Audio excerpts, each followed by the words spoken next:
Hello जय हिंद दोस्तों, स्वागत है आप सभी का सत्या एक्सीलेंट यूट्यूब चैनल पे। दोस्तों डेली की तरह यहाँ पर लेके आ चुके हैं आपके लिए इलेक्ट्रीशियन थ्योरी का मोस्ट इंपॉर्टेंट क्वेश्चन, जो कि आईटीआई सेकेंड ईयर वालों के लिए जो छात्र इस समय एग्जाम देने वाले हैं।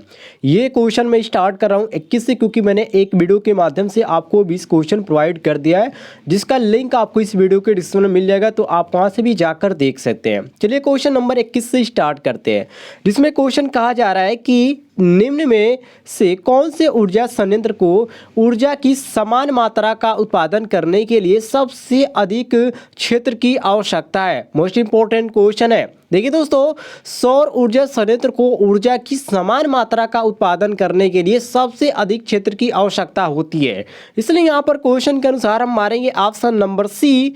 बिल्कुल करेक्ट आंसर सी ऑप्शन हमारा सही हो जाता है।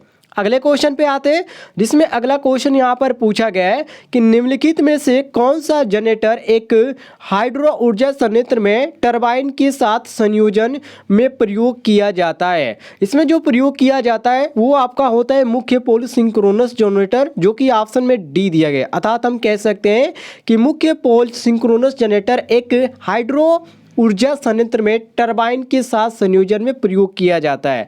तो बी ऑप्शन यहाँ पर क्वेश्चन के अनुसार हमारा सही हो जाता है। नेक्स्ट क्वेश्चन पे आते हैं, जिसमें अगला क्वेश्चन यहाँ पर पूछा गया है कि केबल की लंबाई और धारिता के बीच संबंध क्या होता है। जो केबल होता है उसके लंबाई और जो धारिता होती है उसके बीच संबंध क्या होता है, इसमें आपको बताना है। देखिए दोस्तों, इसके बीच संबंध होता है जो डायरेक्टली जो होता है, मतलब कि अनुपातिक होता है। अब इसमें जो आपका दिया अनुक्रमानुपाती, वो आपका ऑप्शन में सी दिया गया है। तो ये क्वेश्चन के अनुसार हमारा सी ऑप्शन बिल्कुल करेक्ट आंसर हो जाता है। आपने देखा होगा सी प्रोपोर्शनल टू एल होता है, तो इसी को यहाँ पर कहा जा रहा है। तो ये आपका सी ऑप्शन क्वेश्चन के अनुसार करेक्ट आंसर हो जाता है। आइए अगले क्वेश्चन पे आते हैं, जिसमें अगला क्वेश्चन पूछा जा रहा है कि गैस टरबाइन बिजली संयंत्र में रिजनरेटर का इस्तेमाल क्यों किया जाता है। मोस्ट इंपॉर्टेंट क्वेश्चन ये भी है। देखिए दोस्तों, इसका इस्तेमाल क्यों किया जाता है, इसको समझने वाली बात है। इसका इस्तेमाल किया जाता है यहाँ पर जो डी ऑप्शन दिया गया, निकास गैसों से हीट रिकवर करने के लिए। मतलब हम कह सकते हैं कि गैस टरबाइन बिजली संयंत्र में रिजनरेटर का इस्तेमाल निकास गैस से हीट रिकवर करने के लिए किया जाता है। यदि एग्जाम्पल के तौर में बात करें तो इकोनोमाइजर का नाम आपने सुना होगा। इकोनोमाइजर वायु अपूर्णांक जो होता है, जो कि सहायता से, मतलब जिनकी सहायता से ये भरण जल और जो दहन होता है उसको प्रवाहित वायु का क्या करता है, इसको बढ़ाता है। तो ये आपका क्वेश्चन के अनुसार जो सही हो जाता है ऑप्शन नंबर डी बिल्कुल करेक्ट आंसर हो जाता है। सभी लोग मिला लीजिएगा, डी ऑप्शन करेक्ट आंसर हो जाएगा। आइए अगले क्वेश्चन पे आते हैं, जिसमें अगला क्वेश्चन यहाँ पर पूछा गया है कि हाइड्रो इलेक्ट्रिक पावर सिस्टम में आवेश टैंक का उपयोग क्यों किया जाता है। मोस्ट इंपॉर्टेंट क्वेश्चन ये भी है। देखिए इसमें आपका सही हो जाता है ऑप्शन नंबर बी, क्योंकि पेनस्टॉक की सुरक्षा के लिए इसका इस्तेमाल किया जाएगा। अर्थात हाइड्रो इलेक्ट्रिक पावर सिस्टम में आवेश टैंक का उपयोग पेन स्टॉक की सुरक्षा के लिए किया जाता है। और पेन स्टॉक के बारे में थोड़ा सा जान लीजिए। ये जो पेन स्टॉक होता है, इस पर लगाने वाले जो वाटर हैमर होते हैं उससे क्या करता है, ये बचाता है, इस तरह आप कह सकते हैं। तो यहाँ पर क्वेश्चन के अनुसार हमारा जो सही हो जाता है ऑप्शन नंबर बी बिल्कुल करेक्ट आंसर हो जाता है। इसको ध्यान रखिएगा, बी ऑप्शन करेक्ट हो जाएगा।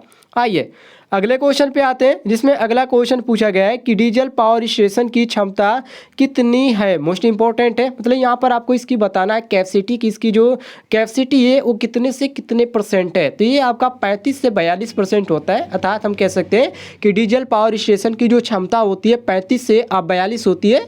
और डीजल जो पावर स्टेशन होता है ये तुरंत ही शुरू किया जा सकता है, इसमें ज़्यादा वक्त नहीं लगता है। तो आपातकाल कह सकते हैं कि जो आपातकालीन स्थिति होती है उसमें ये प्रयोग करने के लिए सबसे सुविधाजनक होता है। तो यहाँ पर जो सही हो जाता है क्वेश्चन के अनुसार ऑप्शन नंबर डी बिल्कुल करेक्ट आंसर हो जाता है। डी ऑप्शन हम करेक्ट आंसर मारेंगे।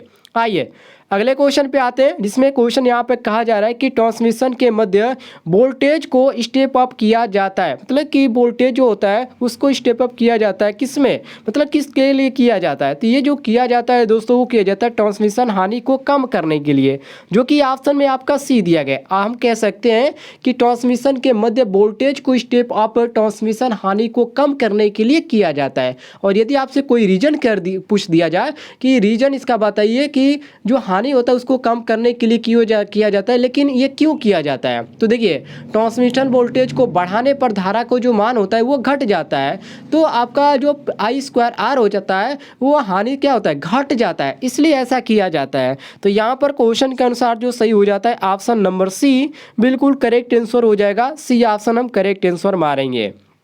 आइए अगले क्वेश्चन पे आते हैं, जिसमें कहा जा रहा है कि इनमें से पीक लोड स्टेशन कौन है। मोस्ट इंपॉर्टेंट क्वेश्चन ये भी है। देखिए, इसमें जो आपका आता है वो कम क्षमता के थर्मल प्लांट भी आते हैं, और डीजल स्टेशन जो आता है वो भी आता है, और रन ऑफ रिवर प्लांट आता है। मतलब कि यहाँ पर जितने भी आपको ऑप्शन देखने को मिला है सभी ऑप्शन सही है।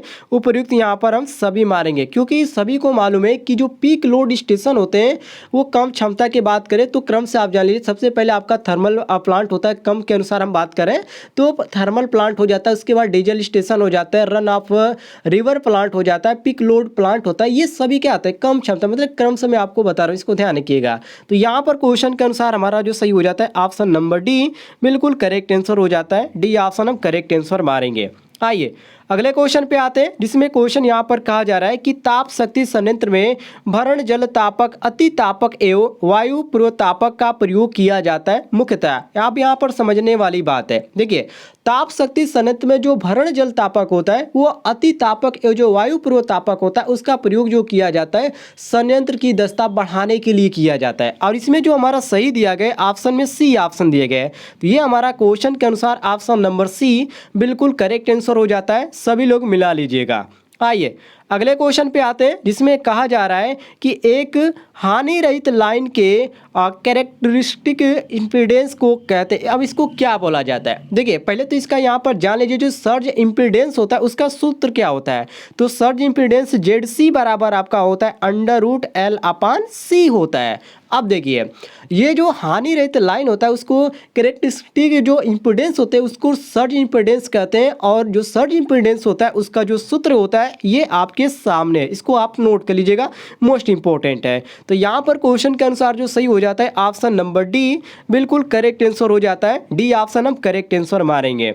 अगले क्वेश्चन पे आते हैं, जिसमें कहा जा रहा है यहाँ पर कि उच्चतम वोल्टताओं हेतु केवल 3 करोड़ में 132 केबी तक उपयोग में लाए जाने वाले केबल कौन सी, मतलब 132 केबी हम जो इस्तेमाल कर सकते हैं उसके लिए हम कौन सी केबी इसमें यहाँ पर लाते हैं उपयोग में, यहाँ पर क्वेश्चन पूछने का ये मतलब है। तो देखिए, यदि उच्चतम वोल्टताओं की बात करें तो 3 करोड़ में 132 केबी तक उपयोग में लाए जाते हैं, और ये जो गैसीय दाब केबल होते हैं इसके अंतर्गत ये आते हैं। तो यहाँ पर देख सकते हैं सी ऑप्शन हमारा दिया गया है। तो ये आपका क्वेश्चन के अनुसार जो सही हो जाता है ऑप्शन नंबर सी बिल्कुल करेक्ट आंसर हो जाता है। मोस्ट इंपॉर्टेंट क्वेश्चन था, इसको आप रट के लीजिएगा। और इससे या हाई का बात करें तो गैसीय दाब केबल को एकल करोड़ के रूप में हम 400 केबी तक के लिए भी उपयोग में ला सकते हैं, 132 से 400 तक, इसको नोट कर लीजिएगा, मोस्ट इंपॉर्टेंट है। तो यहाँ पर हम मारेंगे सी ऑप्शन करेक्ट आंसर।